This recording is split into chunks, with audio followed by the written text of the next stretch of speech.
of us can remember where we were that day and exactly, very interesting as to how that all happened. Aiken Technical College is celebrating 1 year of its Knight's Corner food pantry. The food pantry is a partnership with Golden Harvest to help students not go hungry and to be successful in the classroom. In 2023, the campus got a $13,000 grant to transform an unused part of the cafeteria into the pantry. And since opening last fall, Aiken Tech says that the pantry has served more than 200 students and families.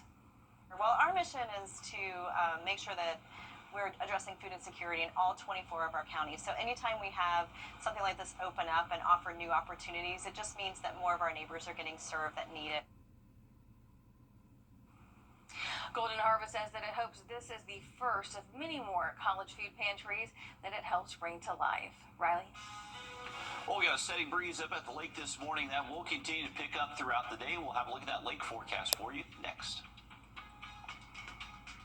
Breaking right now, a shutdown on I-20 is causing Stay delays. connected to the team you trust your way. We have a safety alert for all of you mom and dads out there. Get breaking news and investigations here on the WRDW News app. We're tracking strong to severe. Get instant forecasts with real-time alerts here on the WRDW First Alert Weather app. And stream live on your TV here or watch anytime on your schedule. We're covering breaking news out of Augusta. Download all 3 for free. Stay connected to WRDW wherever you are. Answers to your legal. It's been nearly a year since Hurricane Helene changed everything. And at the lake, the Army Corps of Engineers has been hard at work clearing trees and debris to get that area back open. Well, now we're told that the end is in sight. Your Audrey Dickherber has the latest. It's been almost a year since Hurricane Helene hit the CSRA, and there was so much damage that many areas are still working to get cleaned back up or back to a new normal soon, including some of our local parks. For some, it's a fun weekend away, but for others... And I've been a full-time camper for about 10 years now. It's what they love. I've been camping this part, about 6-7 years now. I used to go out to Petersburg for 2 weeks, every other month. I just enjoy the area. But after the hurricane, camping for many has been limited due to extensive damage. I know a lot of people might have to venture further out than they have to go camping. Because like I said, Eliza Clark is open and Mistletoe is open, Big Heart's open, they're a little distance from here, this campground. But crews have been working hard to clean up the parks, clearing the debris in 55 days rather than the projected 120 days. Now with all the debris gone, it really has opened up our eyes to be able to see exactly what is damaged and to allow us to get a better kind of look and understanding of what we need to repair. Such as damaged picnic tables, campsites, grills, and roadway erosion from fallen and uprooted trees. We're looking forward to the day when we can open all of our parks back up, and kind of put Helene behind us a little bit and move on and welcome all of our visitors back. Nothing made a lot of our hearts happier than seeing a full campground for Labor Day weekend. One step closer to having more campers like James out in the parks again. And in order to make that happen, they've cleared away 240,000 cubic yards of debris from camps like Lake Springs. I think, how fast Helene moved through the area and it left this much damage and debris. And this was our big struggle, was getting the debris out of the park. So this was a major win for the project here, major win for the community. In Appling, Audrey Dickherber, on your side.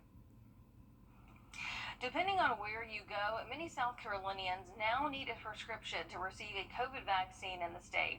It comes as cases are on the rise headed into the fall. State House reporter Mary Green explains what led to this change and what you need to know.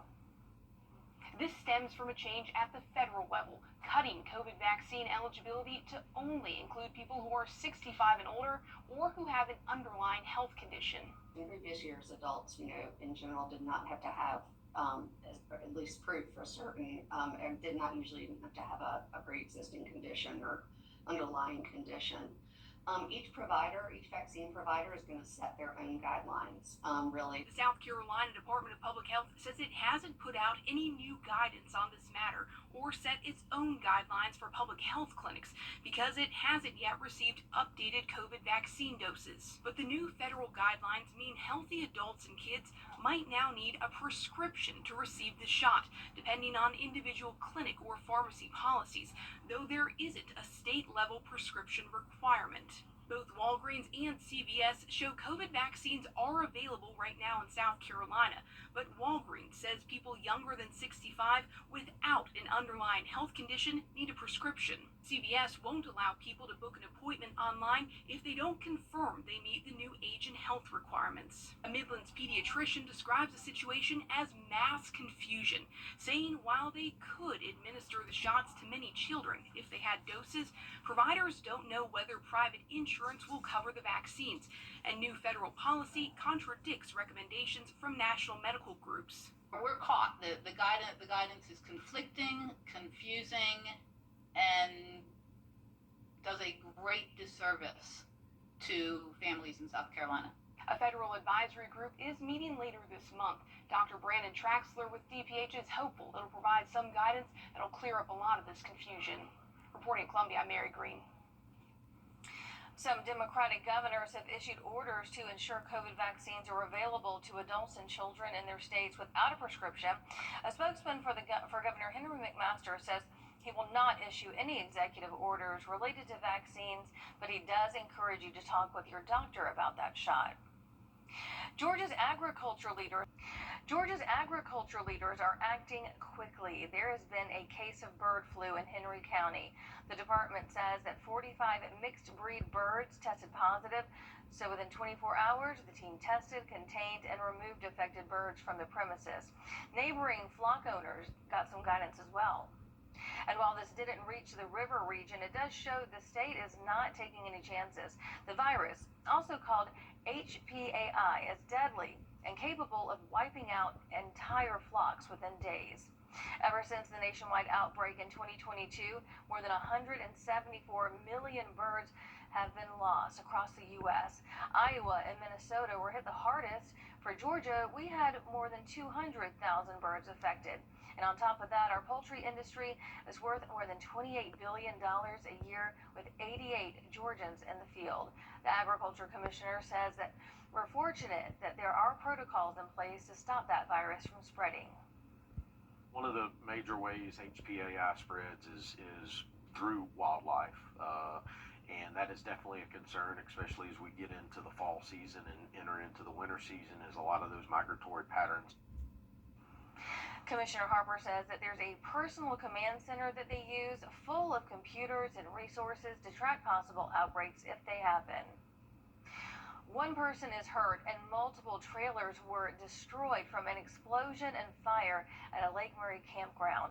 Look at that right there. Officials say that the fire broke out early Tuesday morning after a propane tank exploded. Officials say the victim had a fire pit on a wood deck next to their trailer, and wind caused the fire to spread to other trailers and that propane tank. That victim was airlifted here to the Joseph M. Stoll Burns Center, but their condition is not known right now. I really hope everything turns out okay, and I will be sending prayers up, because this is a very, very good community around here, and whoever it is, I really hope everything's going to be okay. Officials add that the victim and one other are now without a home following that fire and explosion, and the fire is under investigation with the help from local law enforcement and the Bureau of Alcohol, Tobacco, Firearms, and Explosives. Well, we are monitoring a tropical wave entering the open Atlantic. We'll let you know what the National Hurricane Center thinks on this coming up after the break. For fashions that will have all eyes on you, come to White Rose Eclectics. Find casual wear from Clara Sunwoo, Origami, and Pure Essence in extra small to plus sizes. There's also cocktail and evening wear from Adriana Papel. Complete your outfit with a selection of footwear, hats, and artisan jewelry, including original pieces unique to Aiken. You'll also receive individual attention, so don't wait. Come in today. White Rose Eclectics. Open Monday to Saturday in historic downtown Aiken. Amazon offers hourly employees help. Sleep and Restore for your ultimate restorative sleep. PCA Albrecht Center in Aiken held its Yappy Hour this week.